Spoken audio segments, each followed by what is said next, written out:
আমার স্বামী বিয়ের 2 দিন পর বিদেশ চলে গিয়েছিল। আমি আগে যদি জানতাম যে সে বিয়ের পরই বিদেশ চলে যাবে তাহলে আমি তাকে বিয়ে করতাম না। কিন্তু আমার স্বামীকে আমি বলেছিলাম তোমার এই বিশাল বাড়িতে আমি একা একা থাকতে পারবো না।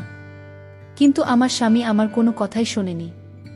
সে আমায় বলল, তোমার কোনো চিন্তা করতে হবে না, আমার ছোট বাতিজাকে আমি তোমাকে দেখাশোনা করার জন্য রেখে যাব। আমি এতে কিছুটা সাহস পেলাম। তারপর ভাসুরের ছেলেকে মানে আমার স্বামীর ছোট ভাইস্তাকে রেখে গিয়েছিল। আমি তো তাকে ছোট বালক ভাবতাম, কিন্তু এই ছোট বালকের রুম থেকে প্রত্যেকদিন এক অদ্ভুত আওয়াজ আসত। তাই আমি একদিন জানালার ফুটো দিয়ে দেখলাম সে মোবাইলে কি যেন দেখছে আর অদ্ভুত আওয়াজ করছে।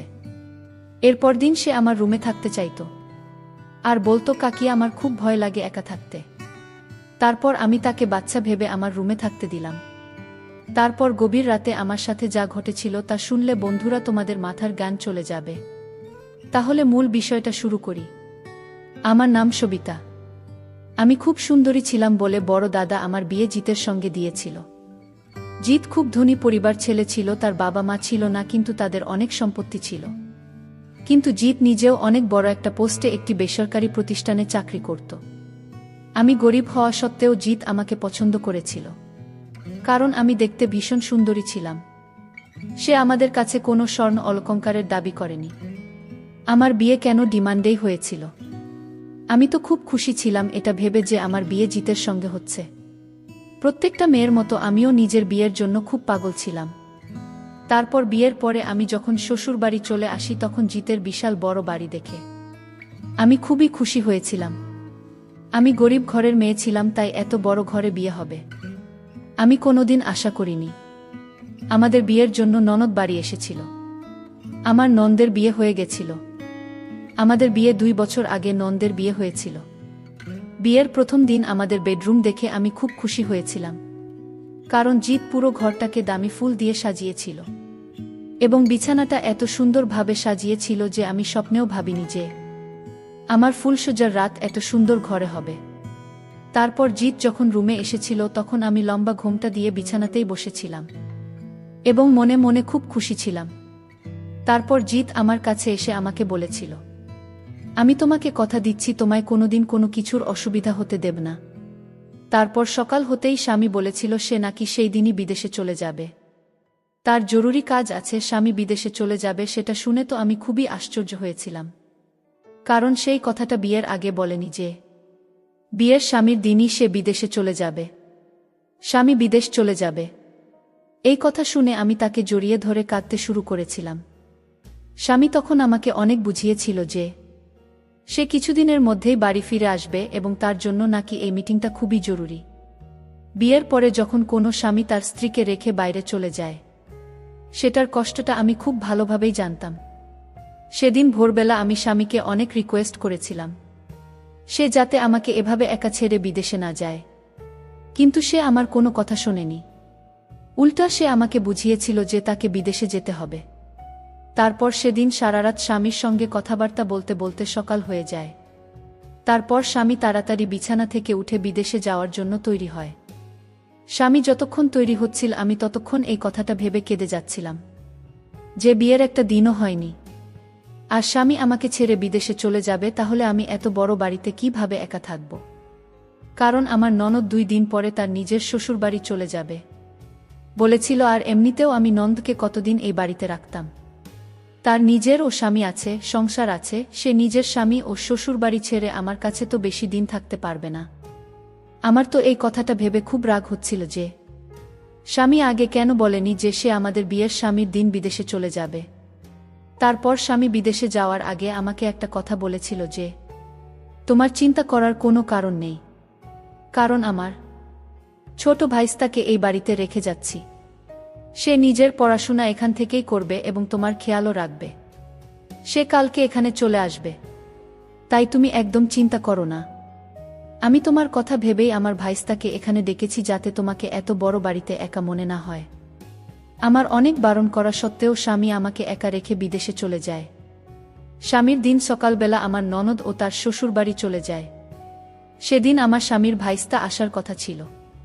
আমি যখন ঘরে গেলাম তখন আমার বড্ড ভয় লাগছিল। আমার স্বামীর কথা খুব মনে হচ্ছিল। আমি আবার যখন কাঁদতে শুরু করেছিলাম, ঠিক ওই সময় আমাদের বাড়ির বেল বেজে উঠল। বাড়ির দরজা খুলতেই দেখলাম একটা ছোট ছেলে আমার সামনে দাঁড়িয়েছিল।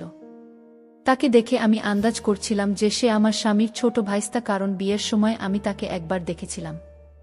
স্বামী তো বলেছিল তার ছোট ভাইস্তা নাকি 15 বছর বয়স, কিন্তু তার শরীর স্বাস্থ্য দেখে কোনো মতেই মনে হয়নি যে সে 15 বছরের যুবক ছিল।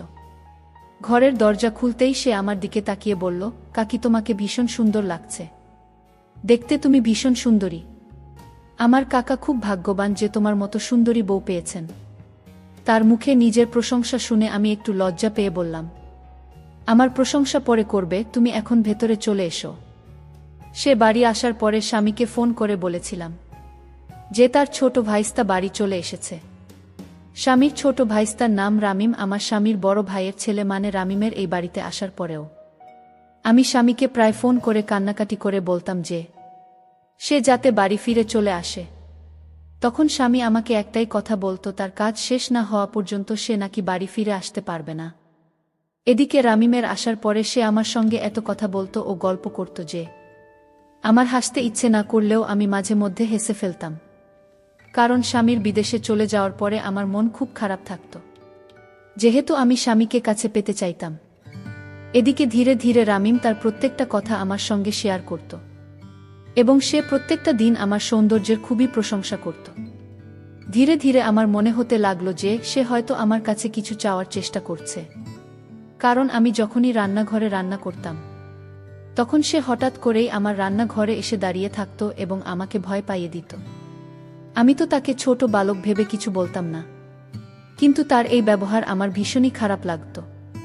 সে আমাদের এখানে একটা স্কুলে ভর্তি হওয়ার কথা ছিল। সে বাড়ির বাইরে গেলে আমাকে কিন্তু বলে যেত। একদিন রামিম বলল, কাকি, তুমি একা একা রুমে ঘুমাতে ভয় পাও না? আমি তো রামিমের কথা শুনে তার কথাটাকে ঘুরিয়ে দেওয়ার চেষ্টা করেছিলাম, কিন্তু সে প্রত্যেক দিন আমাকে এই একটাই কথা বলতো যে কাকি, আমি তোমার রুমে ঘুমাতে চাই, কারণ আমি এই এত বড় বাড়িতে একা রুমে থাকতে ভয় পাই। আমি তো প্রত্যেকবার হেসে তার এই কথাটাকে উড়িয়ে দিতাম, কিন্তু ধীরে ধীরে তার এই কথার মানে আমার কাছে ব্যাপারটা অন্যরকম মনে হয়। আমি তখন ঘরের ভিতরে দরজা বন্ধ করে স্বামীকে ফোন করতাম এবং কাঁদতাম, কিন্তু আমি নিজের মনের কথাগুলো স্বামীকে কোনোদিন বলতে পারতাম না। একদিন রাত্রিবেলা আমি যখন নিজের ঘরে ঘুমিয়েছিলাম তখন মনে হলো ছোট ভাইস্তার ঘর থেকে, মানে রামিমের ঘর থেকে যেন কিছু একটা আওয়াজ আসছে। আমি ওই আওয়াজ শুনে তো ভয়ে চুপচাপ শুয়ে পড়েছিলাম। আমার তো সাহস হয়নি এটা দেখার যে তার ঘর থেকে ওটা কিসের আওয়াজ আসছিল। এমনকি এই বেশ কিছু দিনে আমি তার একটা বিষয় লক্ষ্য করেছিলাম, সে প্রত্যেক দিন মোবাইলের মধ্যে কিছু না কিছু দেখত, এবং আমি যখনই তার পাশে যেতাম সে ঘাবড়ে গিয়ে মোবাইলটাকে বন্ধ করে রেখে দিত। জানি না সে মোবাইলের মধ্যে এমন কি দেখত যে আমাকে দেখামাত্রই সে মোবাইলটাকে বন্ধ করে রেখে দিত। আমি তাকে কোনো কিছু জিজ্ঞেস করার সাহস পাইনি, কারণ জানি না কেন আমার মনের মধ্যে একটা ভয় ছিল যে আমি বাড়িতে একা আছি, আমার স্বামী বিদেশে আছে, এবং আমি যদি তাকে কোনো কিছু জিজ্ঞেস করতে যাই এবং সে যদি আমার সঙ্গে কোনো কিছু করে বসে, তাহলে তো সমস্যা হয়ে যাবে। আমি তো বুঝতে পারছিলাম না এই কথাগুলো আমি কাকে বলব, কার সঙ্গে আমি এই কথাগুলো শেয়ার করব। তারপর সেদিন রাত্রিবেলা অনেক বৃষ্টি হচ্ছিল এবং সেদিনও অর্ধেক রাতে রামিমের রুম থেকে একটা অন্যরকম আওয়াজ আসছিল। ভেবেছিলাম আজকে দেখব এই যে সে রুমের মধ্যে এমন কি করে এবং তার রুম থেকে এটা কিসের শব্দ আসে, কিন্তু ওই রাতের অন্ধকারে আমার নিজের রুম থেকে বেরোনোর একদম সাহস হয়নি। উল্টে আমি স্বামীকে ফোন করে অনেক রিকোয়েস্ট করে বলেছিলাম যে সে যাতে তাড়াতাড়ি বাড়ি ফিরে চলে আসে, কিন্তু সে প্রত্যেকবার একটাই কথা বলতো। স্বামীর দিন সকালবেলা আমি যখন রান্নাঘরে জলখাবারের আয়োজন করেছিলাম তখন রামিম রান্নাঘরে এসে আমার পাশে দাঁড়িয়ে বলল, কাকিমা, তুমি কবে তোমার রুমে আমাকে নিবে? আমি তো ছোট মানুষ, আমি একা থাকতে আমার খুব ভয় করে। আমার ধৈর্যের বাঁধ ভেঙে গেছে। আমারও তো মন চায়, কারণ আমি এত বড় বাড়িতে একাই ছিলাম এবং ছোট ছেলের মুখ থেকে ওই ধরনের কথা শুনে মনে মনে ভীষণ ভয় পেয়েছিলাম, কিন্তু আমি তাকে বুঝতে দেইনি যে আমি তার কথায় ভয় পেয়েছি বা আমি তার মনের চিন্তাধারা বুঝতে পেরে গেছি। তারপর আমি ইচ্ছে করে হেসে তার ওই কথাকে উড়িয়ে দিয়েছিলাম। সেদিন রামিম যখন কলেজ চলে গেছিল তখন আমি ঘরে একা বসে খুব কেঁদেছিলাম, কারণ এই কথাগুলো আমি কাকে বলতাম, এই কথাগুলো শোনার মতো আমার পাশে কেউ ছিল না। কেন সে আমার রুমে থাকতে চায়? তার উদ্দেশ্য কি? ভেবেছিলাম স্বামীকে রামিমের ব্যাপারে সবকিছু বলে দেব, কিন্তু স্বামী যদি আমাকেই অন্য কিছু ভেবে বসে থাকে। আমি স্বামী কিছু বলতে পারিনি। আমি চুপচাপ এগুলো সহ্য করছিলাম। এদিকে প্রত্যেকদিন রাতে রামিমের ঘর থেকে আজব ধরনের আওয়াজ শুনতে পেতাম। ওই আওয়াজ শুনে আমি ভয় পেয়ে চুপচাপ নিজের ঘরের দরজা বন্ধ করে শুয়ে পড়তাম। আর ভাবতাম আমার স্বামী যদি কাছে থাকতো তাহলে আজ আমাকে এতটা ভয় লাগতো না, আজ আমাকে এতটা একা মনে হতো না। এ ভেবে বেশ কিছু দিন চলার পরে সেদিন রাত্রিবেলাতেও যখন রামিমের ঘর থেকে একটা অন্যরকম আওয়াজ আসছিল, তখন আমি না পেরে নিজের মনটাকে শক্ত করে ভেবে নিয়েছিলাম, আর যাই হোক না কেন আজ আমি দেখব এই যে আমার ছোট ভাইস্তার ঘর থেকে এটা কিসের শব্দ আসে এবং সে রাতের বেলা তার ঘরের মধ্যে কি করে। আমি মনে মনে তার ব্যাপারে যেটা ভেবেছিলাম সেটা কি একদম সঠিক ছিল না। আমি রামিমকে ভুল ভেবেছিলাম, এটা যাচাই করার জন্যই আমি সেদিন তার সত্যিটা নিজের চোখেই দেখতে চেয়েছিলাম। তারপর নিজের রুম থেকে বেরিয়ে আমি যখন আস্তে করে তার রুমের দিকে গেলাম, তখন দেখলাম ভিতর থেকে তার রুমের দরজাটা লক করা ছিল। ঘরের জানালার দিকে যেতে দেখলাম জানালাটাও ভেতর থেকে বন্ধ করা ছিল, কিন্তু জানালার মধ্যে যে একটা ছোট্ট ফুটো ছিল, সেই ফুটোর মধ্যে চোখ রেখে ভেতরে দৃশ্যটা দেখে আমার কলিজাটা কেঁপে উঠেছিল। কারণ জানি না কি আছে এই মোবাইলের মধ্যে। এমনকি ভিডিও দেখছিল এবং মোবাইল এর মধ্যে ওই ভিডিওগুলো দেখার পরে সে অদ্ভুত কাণ্ড করছিল এবং মুখ থেকে আজব ধরনের শব্দ বের করেছিল। তাকে ওই অবস্থায় দেখে আমার পুরো শরীর থরথর করে কাঁপছিল। আমি তখন ভয় পেয়ে তাড়াতাড়ি করে নিজের ঘরে এসে রুমের দরজা বন্ধ করে ওই দরজার পাশে বসে নিজের মুখটাকে চেপে ধরে কাঁদতে শুরু করেছিলাম। কারণ আমি বুঝে গিয়েছিলাম রামিমকে বাচ্চা ছেলে মনে করে। আমি অনেক বড় ভুল করেছিলাম, কারণ সে যখন ইচ্ছে তখন আমার ঘরের ভিতরে চলে আসতো এবং সারা দিন আমার সঙ্গে গল্প করত। আমি কিন্তু এই ব্যাপারগুলো এত গুরুত্ব দিতাম না। সেদিন রাত্রে বেলা তার ওইসব কাণ্ডকারখানা দেখার পরে আমি ভেবে নিয়েছিলাম সকালবেলা তাকে অবশ্যই জিজ্ঞেস করব যে সে রাত্রে বেলা মোবাইলে কি দেখছিল এবং সে মুখের মধ্যে কেন এইসব অদ্ভুত আওয়াজ করছিল। সেদিন সারারাত ভয়ে আমার ঘুম হয়নি, কারণ আমার রামিমের প্রতি মনের রামিম দরজার সামনে দাঁড়িয়েছিল।